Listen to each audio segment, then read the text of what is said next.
नमस्कार, आप सभी का स्वागत। आज हम बात करेंगे कानपुर के हुए अपहरण केस में। हालाँकि अपहरण करने के बाद लैब टेक्नीशियन संजीत यादव की हत्या कर दी गई थी। इसके बाद पुलिस प्रशासन ने जो कदम उठाए, वो भी बड़े दिलचस्प हैं। 26 बार अपहरणकर्ताओं ने फिरौती के लिए कॉल किया, 30 लाख रुपए भी दिए गए, लेकिन उसके बाद भी संजीत यादव की जान नहीं बच पाई। और पुलिस की सबसे बड़ी लापरवाही यही निकल कर आई कि 26 बार अपराधियों ने कॉल किया, पैसे मांगे, अपहरणकर्ताओं ने फोन किया, उनके घर वालों को, उनके परिजनों को पैसे की भी डिमांड की जाती है, लेकिन पुलिस एक बार भी उनके फोन को ट्रेस तक नहीं कर पाई। हालांकि जो परिजनों की तरफ से बयान आया है वो भी बहुत कंट्रोवर्सी भरा है। आज इसी मुद्दे पे हम चर्चा करेंगे। हमारे साथ हमारे कुछ गेस्ट भी हैं, इनका परिचय मैं आपसे करवा देता हूँ। हमारे साथ अनुज शुक्ला हैं, वरिष्ठ संवाददाता हैं। अनुज जी, आपका बहुत बहुत स्वागत। हमारे साथ पी के राघव जी भी रहेंगे, गिरीश कुमार रहेंगे हमारे साथ, पत्रकार हैं। गिरीश जी, आपका बहुत बहुत स्वागत। हमारे साथ जी, पी बहुत-बहुत के राघव धन्यवाद। भी रहेंगे, सर्वोदय प्रभात पार्टी से हैं। राघव जी, आपका बहुत बहुत स्वागत। हमारे साथ thank you sir. Pankaj Yadav है, कानपुर के संवाददाता हैं हमारे। पंकज, आपका भी बहुत बहुत स्वागत। लेकिन सबसे पहला सवाल अनुज शुक्ला से रहेगा, वरिष्ठ पत्रकार हैं। क्राइम की अगर बात करें उत्तर प्रदेश की, तो लगातार इसका ग्राफ बढ़ रहा है। पुलिस जो है वो हाथ पर हाथ रख के बैठी हुई है। कानपुर का जो कांड हुआ, उस पे अभी पुलिस ने उसका खुलासा किया ही था, लेकिन गोंडा में भी एक अपहरण का केस सामने आया। हालांकि वहां पे भी आज बताया जा रहा है कि जो मुठभेड़ के बाद 4 से 5 लोगों को गिरफ्तार किया गया, उसमें एक महिला भी शामिल है। तो क्राइम का जो रेट है लगातार बढ़ रहा है। पुलिस क्या कर रही है इसमें? अनुज शुक्ला से अपनी संपर्क में पी के राघव, उत्तर प्रदेश के अंदर जो चीजें हो रही है, क्राइम का ग्राफ लगातार बढ़ रहा है। पुलिस आपको नहीं लगता पुलिस के हाथ हमेशा क्राइम के बाद खाली रह जाते हैं, क्रेडिट कोई और ही ले जाता है? ये तो उत्तर प्रदेश में पुराना रहा है अंशुल जी। ये कानून व्यवस्था वहाँ की हमेशा लचर ही रही है, फिर चाहे सरकार कोई भी आ जाए। और पुलिस और क्रिमिनलों का इतना गठबंधन है कि कोशिश कर रहे हैं, कहाँ से करें? अगर वो कोशिश कोई ऑफिसर करना भी चाहे तो उसका सीनियर लेवल या कोई उसको हाथ दबा के रखते हैं कि वो कर नहीं सकते, क्योंकि भ्रष्टाचार इनका इतना लिप्त हो चुका है पुलिस विभाग में उत्तर प्रदेश में कि आप सोच नहीं सकते कि किस लेवल तक जा चुका है।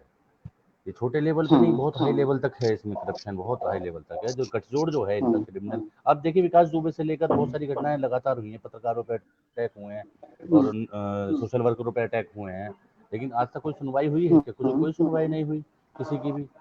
लेकिन यही है ना कि लचर व्यवस्था है, इसको कोई बदलना ही नहीं चाहता, उसी को ठीक चलने देते हैं। कोई भी सरकार आता है उसी को रिपीट ठीक है। करता रहते हैं, जिसका सरकार उसके नुमाइंदे अच्छी सीटों पे बैठ जाते हैं। यही चलता आ ठीक रहा है। ठीक है। ठीक है। अनुज जी भी हमारे साथ जुड़ गए हैं। अनुज, लगातार उत्तर प्रदेश में देखा जा रहा है कि ना पुलिस सुरक्षित है, ना ही आम जनता सुरक्षित है। कोरोना की मार ऊपर से पड़ी हुई है उनके ऊपर। ना पुलिस, ना प्रशासन, ना जनता। आखिर उत्तर प्रदेश में हो क्या रहा है? क्यों ये स्थिरता क्यों नहीं आ रही है? लगातार किडनैपिंग की घटनाएं, गोंडा में भी हुआ, एक व्यापारी के बच्चे की अपहरण कर लिया जाता है, 4 करोड़ की फिरौती मांगी जाती है। हालांकि पुलिस ने उस पर 24 घंटे के अंदर ही एक मुठभेड़ के बाद 4 लोगों को, 5 लोगों को गिरफ्तार किया, उसमें महिला भी शामिल है। लेकिन स्थिरता क्यों नहीं उत्तर प्रदेश में क्राइम की?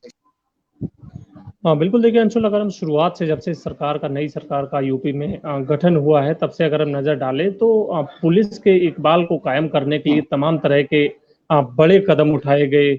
कई बड़े अपराधियों के एनकाउंटर कराए गए। हालांकि कई एनकाउंटर उसके बीच में विवादों में भी रहे, वो एक जांच का विषय अलग है। लेकिन उसके बावजूद अगर हम मौजूदा कुछ घटनाओं पर नजर डालें तो ये बात तय है कि यूपी में अभी भी पुलिस का इकबाल कायम नहीं हो पा रहा है। लॉ एंड ऑर्डर की स्थिति जो कमोबेश पिछली सरकारों के दौरान, बसपा के दौरान होती थी, वही स्थिति बीजेपी में भी बनी हुई है। तो अब सवाल ये उठता है कि जो पिछले 3 साढ़े 3 साल में जो मौजूदा सरकार के द्वारा जो बड़े बड़े कदम उठाए गए, पुलिस के रिफॉर्म्स के, मोरल पुलिसिंग की बात भी की गई, आखिर उन सब का क्या हुआ? और आपको याद होगा अंशुल कि अभी कुछ दिनों पहले जब लॉकडाउन की शुरुआत हुई थी, तब पुलिस के कदम की सराहना की गई थी, आम लोगों ने भी आगे बढ़कर उनके ऊपर फूल बरसाए थे, जगह जगह स्वागत किए थे।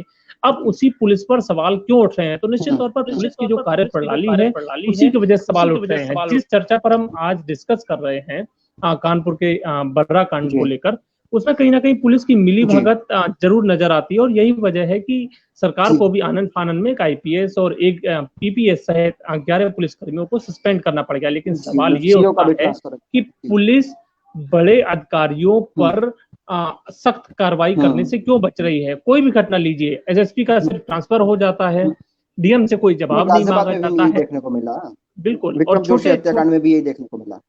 बिल्कुल, निश्चित तौर पर। हालांकि सूचना जरूर आ रही है कि कुछ ही दिनों में गाजियाबाद और कानपुर के जो कप्तान है उनका ट्रांसफर हो जाएगा, लेकिन क्या ट्रांसफर सिर्फ एक सॉल्यूशन बचा है? इसमें आप थोड़ा करीब से ये देखिए, 5 अपहरणकर्ता जो हैं वो गिरफ्तार कर लिए गए, पुलिस की गिरफ्त में है। तो जो फिरौती की रकम थी वो रिकवर क्यों नहीं हो पाई? 30 लाख रुपया कहाँ गए? जो डेड बॉडी थी वो अभी तक रिकवर क्यों नहीं हो पाई?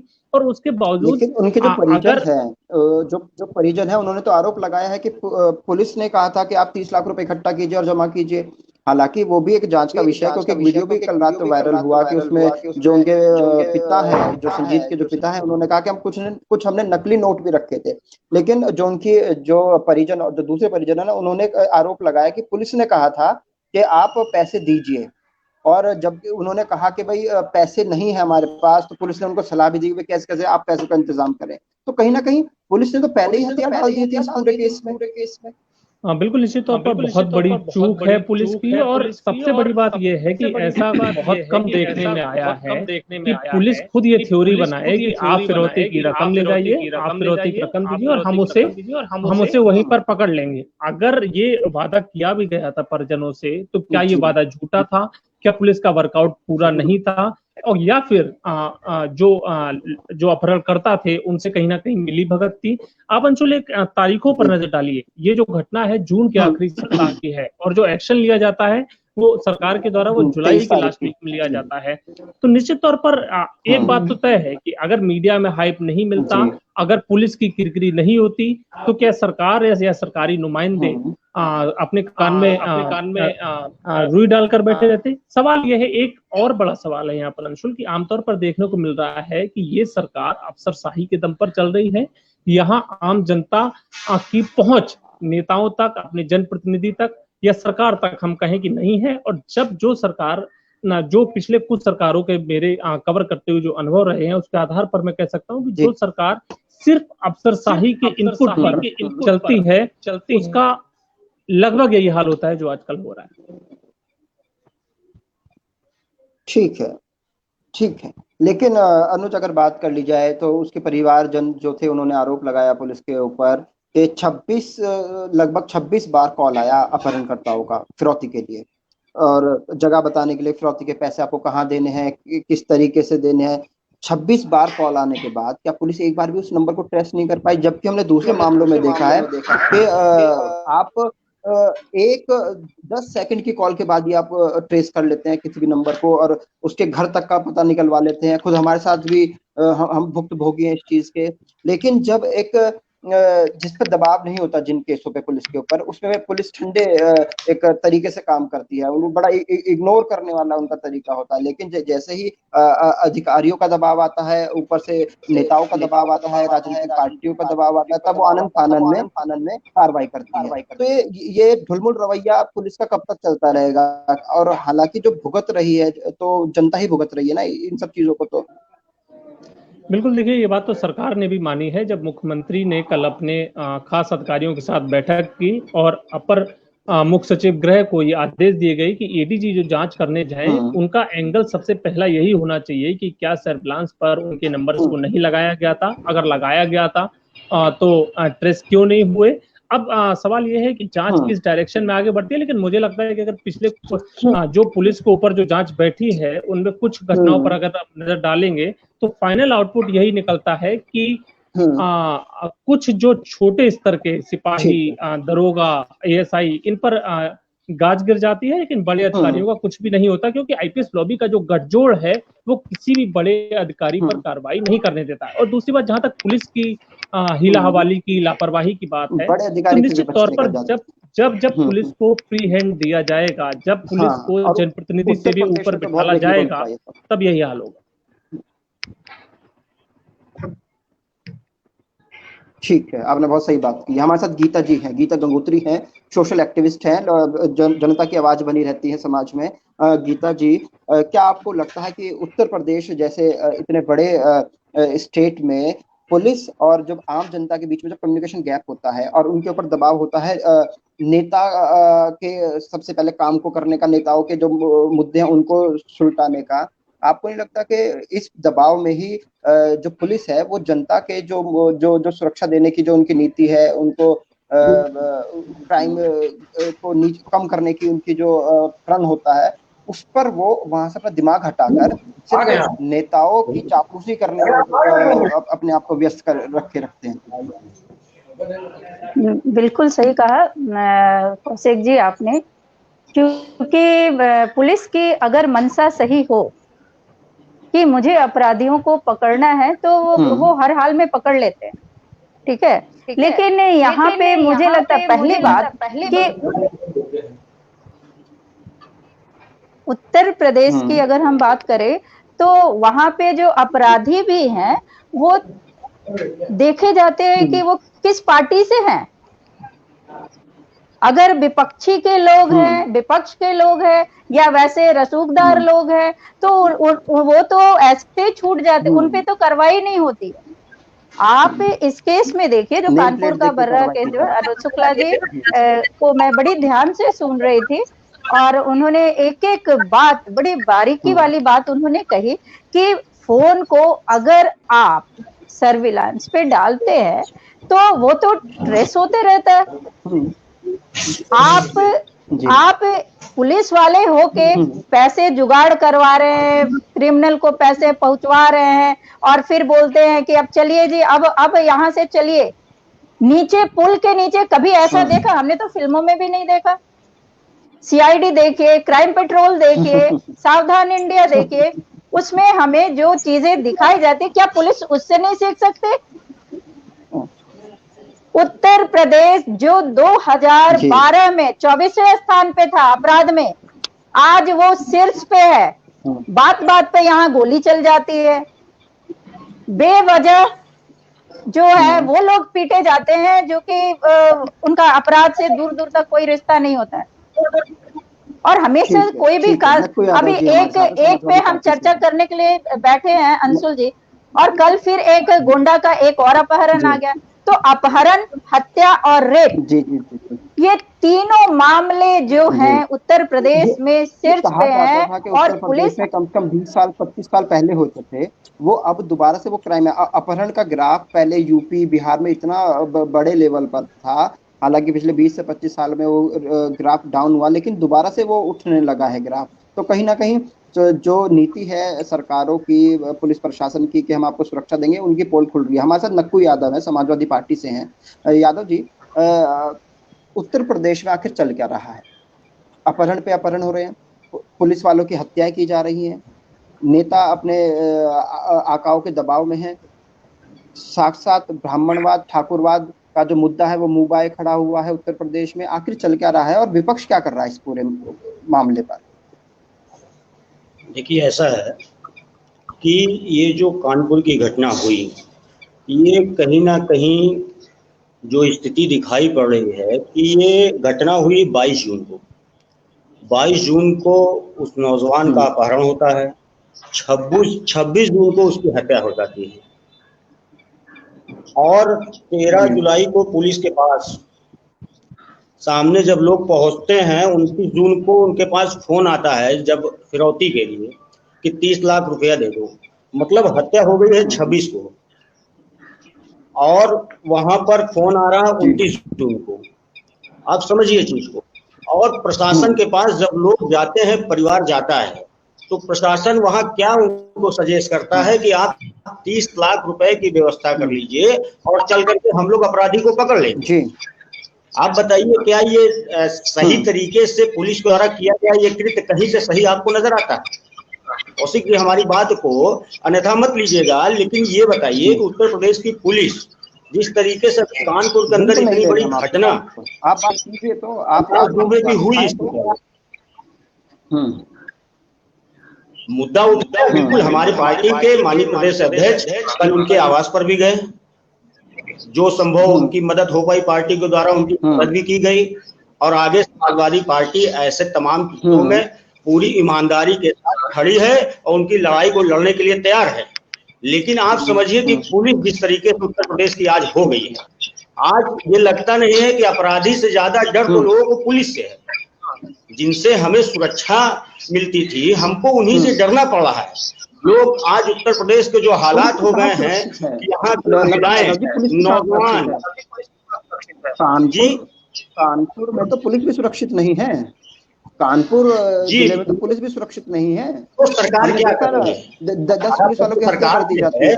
इस सरकार कर क्या रही है? जब पुलिस नहीं सुरक्षित है, व्यापारी नहीं सुरक्षित है, छात्र नहीं सुरक्षित है, छात्राएं नहीं सुरक्षित है, महिलाएं नहीं सुरक्षित है, तो उत्तर प्रदेश में क्या सुरक्षित रह गया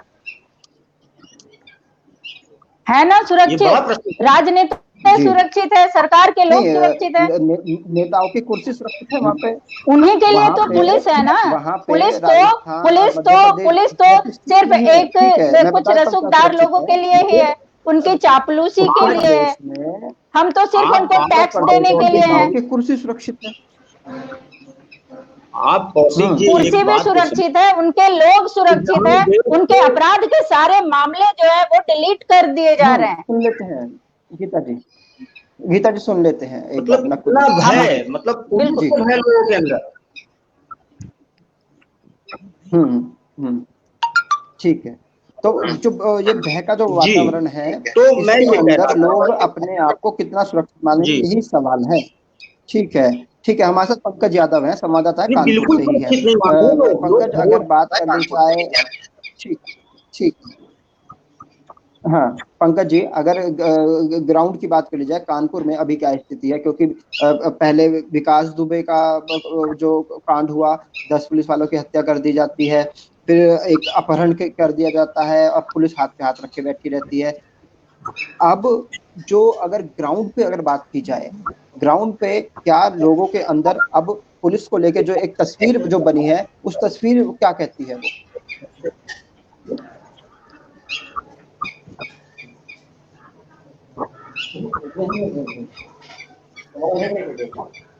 पंकज, मेरी आवाज मिल रही है? अंशुल, जरा कानपुर संवाददाता से सवाल करिए कि ये जो अपहरण करता है, ये पेशेवर अपराधी थे या सिर्फ एक दोस्त थे? हाँ, पंकज तक शायद आवाज चली जाए तो मैं सवाल जरूर करूं, लेकिन पंकज तक शायद आवाज जा नहीं पा रही है। हमारे साथ गिरीश है, वो पत्रकार हैं, उत्तर प्रदेश में रहते हैं, उत्तर प्रदेश की पत्रकारिता भी की है। गिरीश, अगर बात की जाए क्राइम ग्राफ की, तो लगातार ये बढ़ रहा है और पुलिस जो है वो हाथ पे हाथ रख के बैठी है। क्यों आखिरकार उत्तर प्रदेश का जो क्राइम ग्राफ है ये लगातार बढ़ने लगा? क्या कहीं ऐसा तो नहीं कि सरकार जो है वो अपनी एक समीकरण बनाने में व्यस्त हो गई है? क्योंकि अभी जो पीछे मुद्दा हुआ, ब्राह्मण ठाकुरवाद का जो मुद्दा निकल के आया, क्या इस बीच में क्रिमिनल है वो अपने हित साधने में लग गए हैं? क्या इसमें ये कहा जाए कि कहीं ना कहीं जो पेशेवर अपराधी हैं उनके हौसले बुलंद हो चुके हैं, क्योंकि ध्यान जो है पुलिस का वो उनके ऊपर से हट चुका है? देखिए अंशुल जी, आपका बहुत बहुत धन्यवाद कि आपने मुझे अपने शो में मौका दिया। और सबसे पहले मैं बताना चाहूंगा कि जो ये अपराधी वगैरह, जो ये दबंग अपराधी होते हैं, ये हर एक पॉलिटिकल पार्टीज का इन्हें शिमला होता है और हर एक पॉलिटिकल पार्टीज इन्हें अपने फायदे के लिए यूज करती है। और देखिए, आज मैं 2 मुद्दों पर अपना मतलब बात कहना चाहूंगा। सबसे पहली बात यह है कि सब लोग कह रहे हैं कि मतलब पुलिस की बहुत मतलब इसमें लापरवाही है और मतलब पुलिस का अपना काम सही से नहीं कर रही है। तो सबसे बड़ी बात यह है, एक छोटा सा एग्जाम्पल है, आप अगर एक थाने वगैरह में अगर 5 लोग काम कर रहे हैं और उसी एरिया में 5 केसेस की वो जांच पड़ताल पहले से कर रहे हैं, और अगर उसी एरिया में छठा केस आ जाता है, 7वां आ जाता है, तो उनकी जो केसेस की संख्या तो बढ़ती जाती है, लेकिन जो मैन पावर है वो बढ़ती नहीं है। और देखिए, आजकल के जो अपराधी हैं बहुत शातिर प्रवृत्ति के हो गए हैं, तो ऐसे ऐसे जटिल केसों को वो अंजाम देते हैं। तो इस तरह के जो केसेस को सुलझाने के लिए बहुत वेल एजुकेटेड ऑफिसर्स की आवश्यकता होती है। और आपने देखा होगा कि ये थाने वगैरह में हमारे जो पुलिसकर्मी होते हैं, इनकी एजुकेशन कितनी होती है।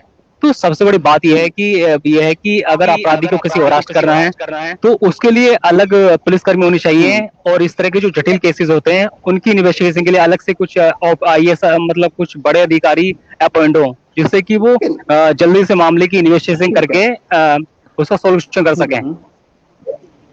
ठीक है, लेकिन गिरीश, जो आप बातें कह रहे हैं कि अलग से ये चीजें बनाई जाए, अलग से अधिकारी नियुक्त किए जाएं, ये आपको नहीं लगता कि जनता इसमें क्या इंटरफेयर कर सकती है? जनता को तो सिक्योरिटी चाहिए, अपनी सुरक्षा चाहिए, ठीक है ना? उनको तो जो नियम कानून जो बने हैं उनका पालन करवाने के लिए पुलिस चाहिए। उनको क्या मतलब है कि कौन अधिकारी कहाँ बैठा है, क्या काम कर रहा है? जनता को सिर्फ सुरक्षा से मतलब है अपनी। चलिए ठीक है, पंकज यादव, मेरी आवाज मिल रही है आपको?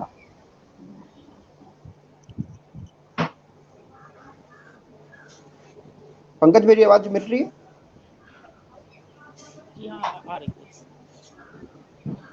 जी पंकज, मैं ये जानना चाह रहा हूँ, ये जो पूरी घटना घटित हुई है कानपुर में, अब जो पुलिस ने 5 लोगों को गिरफ्तार भी किया है संजीत यादव के हत्याकांड में, क्या आपको लगता है इसके बाद जो स्थिति बन रही है कानपुर में, क्या उसके बाद लगता है कि कानून व्यवस्था का दुरुस्त हो पाएगी कानपुर जैसे जिले में? क्योंकि कुछ दिन पहले ही 10 पुलिस वालों की हत्या कर दी जाती है, और अब ये अपहरण, और सिर्फ ना केवल उत्तर प्रदेश के कानपुर में, गोंडा में भी एक अपहरण कांड हुआ, उसमें भी मुठभेड़ के बाद 4 लोगों को अरेस्ट किया है पुलिस ने। क्या जो अस्थिरता फैली हुई है, ये जो उत्तर प्रदेश में जो व्यवस्था है, आपको लगता है कि लॉ एंड ऑर्डर को कायम करने में पुलिस नाकाम है?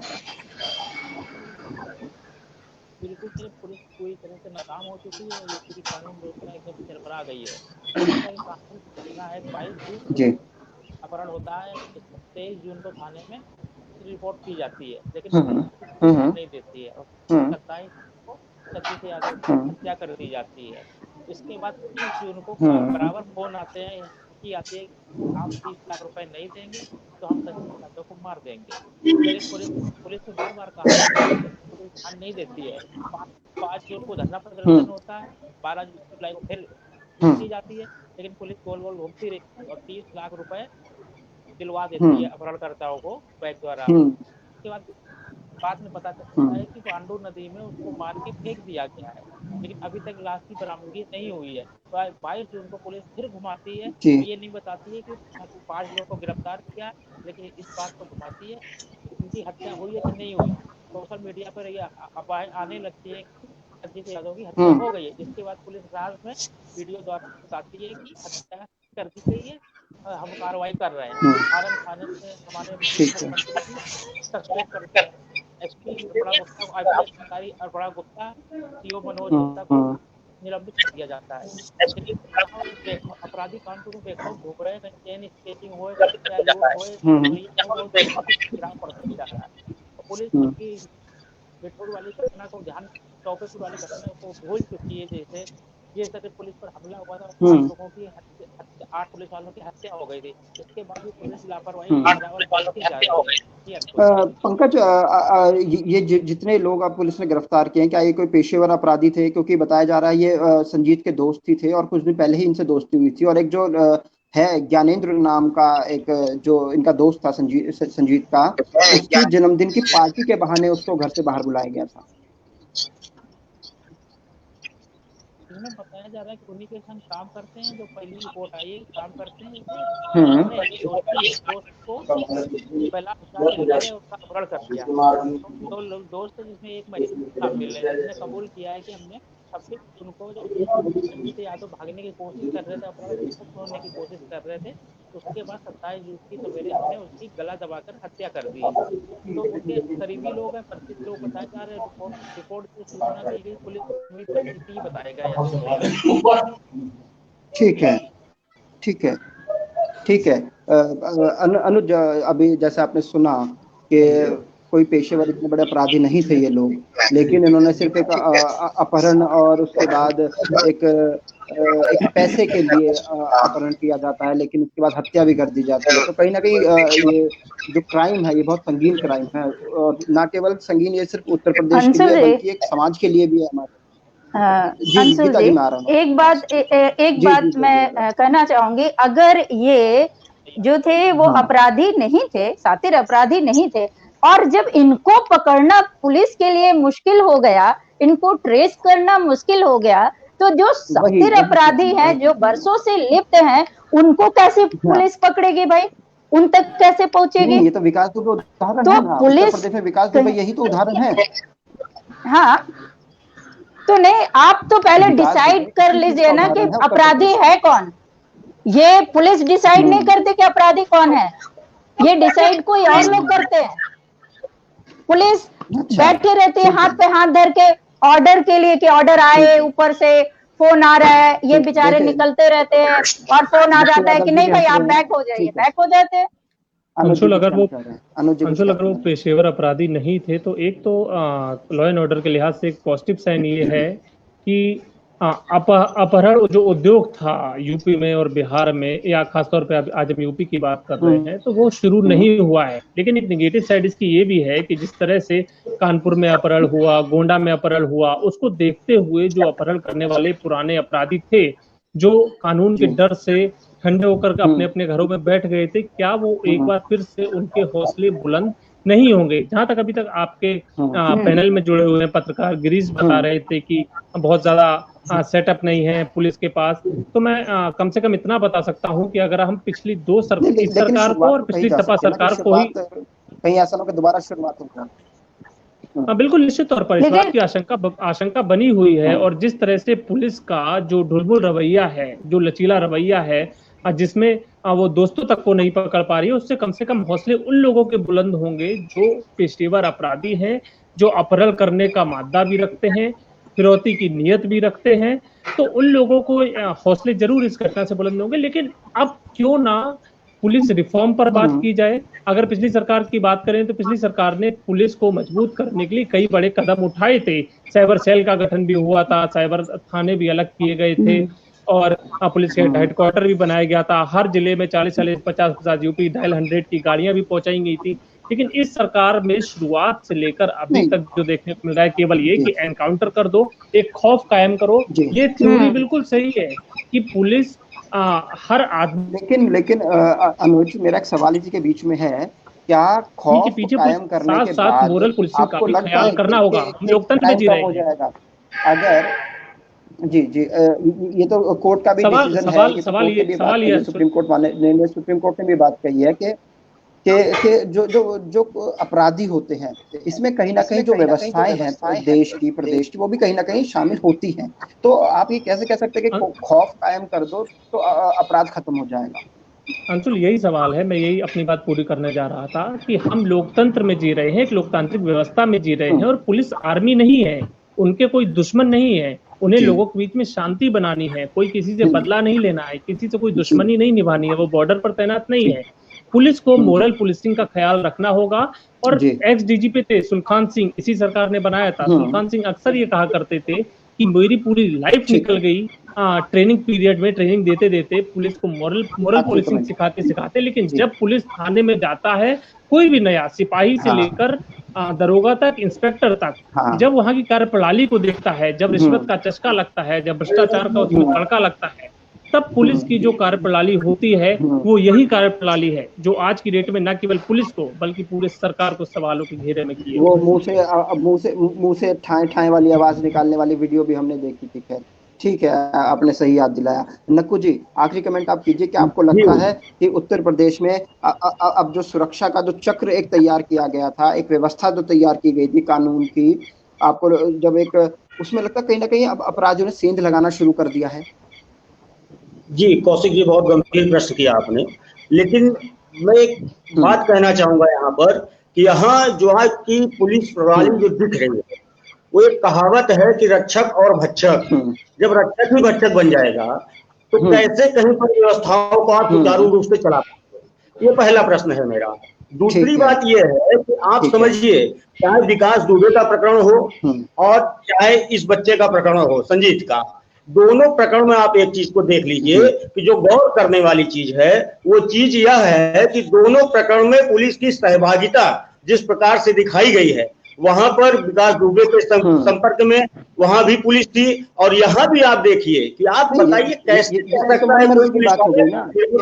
जिसका मन करेगा आप उसकी गाड़ी पलट देंगे, जिसका मन करेगा उसकी गाड़ी आप समझिए, रक्षक ही रक्षक बन गया है यहाँ, तो आप किसको उम्मीद करेंगे? कौन संभालेगा चीजों को? फोको प्रणाली से चीजें नहीं संभालेंगे। ठीक है, ठीक है, टाइम की कमी है। मुख्यमंत्री जी ने कहा था गीता जी, आखिरी कमेंट आपका, क्या आपको लगता है कि ये अब रैंडमली सिलेक्ट किया जाता है किस अपराधी को खत्म करना है, किसको बचा के रखना है? क्या कुछ ऐसी भी कोई स्थिति तैयार हो गई है? तय कर लिया है, ये तो तय कर लिया है। और हमें लगता है कि अगर वो लड़का यादव समाज से ना आता होता तो शायद 30 लाख की रकम देने के लिए, बताइए, वो अपना घर बेच करके, घर बेच करके पैसा दिया, 30 लाख की व्यवस्था सर की उसने। अगर यादव समाज से ना आता तो आपके पूर्व मुख्यमंत्री जी भी अध्यक्ष भी ना बजाते। नहीं, ये बात गलत है, ये बात गलत है अंजुल कौशिक जी, ये बात गलत है कि अखिलेश यादव जी सिर्फ यादवों की मदद करते हैं। ये कई सारे ऐसे उदाहरण है जिनमें वो, हाँ, लेकिन अपने लोगों के प्रति वो तो सबके साथ ऐसा है, लगाव होना भी चाहिए ना। आप एक यादव वाला फैक्टर क्यों तैयार कर रहे हैं यार? समझिए आप मेरी बात समझ उत्तर प्रदेश में यादव ठाकुर वाला विपक्ष में बैठकर बोलना बहुत आसान होता है। आप अपनी सरकार के उदाहरण दीजिए ना, जब लॉ एंड ऑर्डर मेंटेन हुआ हो। 5 साल अभी आपकी सरकार रही है, विपक्ष में बैठकर बोलना बहुत आसान है। ठीक है, टाइम के साथ अखिलेश जी की सरकार के बता दीजिए। ठीक है, नक्को जी, उन्होंने विकास किया सर। मेरा निवेदन है, एक चीज मैं कहना चाहूंगी कि पुलिस ऐसा नहीं है कि वो बिल्कुल भ्रष्ट हो गई है। और लाइन आर्डर के नाम पर आपको 100 नंबर की कॉलिंग की जो हर घर पर पहुंच जाती थी जी। आपने खुद अभी पुलिस ऐसा नहीं है कि वो भ्रष्ट हो चुकी है या पुलिस का बिल्कुल नैतिक पतन हो चुका है। मैं इससे कभी भी गवारा नहीं करूंगी, क्योंकि कई सारे यूपी पुलिस में हमारे जानने वाले लोग हैं, वो दबाव में जरूर आ जाते हैं, वो नहीं चाहते हुए बहुत बार इतना प्रेशराइज, कई बार ऐसा भी देखने को आया, कई सारे पुलिस अधिकारी सुसाइड कर लिए हैं, गलत काम नहीं करना चाह रहे होंगे, तभी उन्होंने ऐसा किया होगा। दिल्ली में भी तो हमें कहीं ना कहीं, आप जो सिर्फ और सिर्फ पुलिस को भ्रष्ट हम नहीं बता सकते, पूरी व्यवस्था भ्रष्ट है, ठीक है? तो हम उनको इतना भी हम खराब ना बोले कि जो रात दिन मर के हमारी सेवा करें। हाँ, पुलिस असफल जरूर है, पुलिस असफल जरूर है, जब वो सेवा कर रहे थे, क्योंकि रसूखदारों का प्रेशर है, गीता जी, वोट की राजनीति वहाँ चल रही है, इसलिए पुलिस आज असफल है। पुलिस को स्वतंत्र करके देखिए, आप लोग स्वतंत्र कीजिए। इतिहास में आपने सुना कहीं पुलिस आज स्वतंत्र है, उतनी पुलिस कभी प्रदेश में स्वतंत्र नहीं रहेगी। पुलिस को फ्री हैंड दिया गया है, तभी तो ये हाल है। सुनिए तो, जब गीता जी, अनुज जी, नक्कू जी, जब पुलिस ने अच्छा काम किया तो जनता ने उनके ऊपर फूल बरसाए, और जब उनसे सवाल पूछ लिया जाता है तो हम देशद्रोही कैसे हो गए? आप मेरे को इस बात का जवाब दीजिए। और रही बात इसकी कि भाई पुलिस अपना कैसा काम कर रही है, तो जनता का हक है वो सवाल पूछेगी। पुलिस को यूपी में इतना फ्री हैंड है कि विधायक मंत्री तक की नहीं सुनी जा रही है थानों में।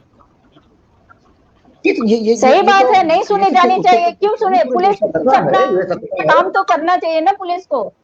तो ये हम तो चाहते हैं जिस दिन पुलिस किसी दबाव में नहीं आएगी, उस दिन सबको न्याय मिलेगा।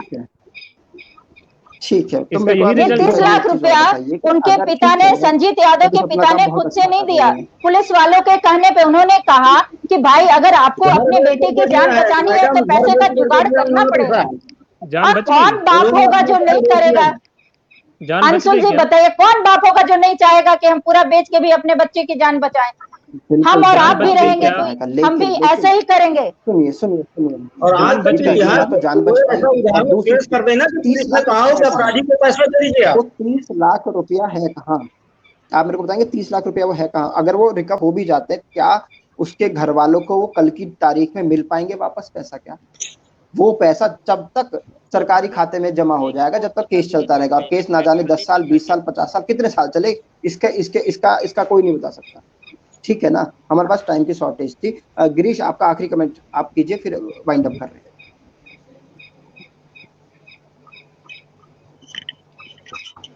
अंशुल जी, आपकी आवाज नहीं आ रही। गिरीश, अपना आखिरी कमेंट कीजिए, वाइंड अप कर रहे हैं।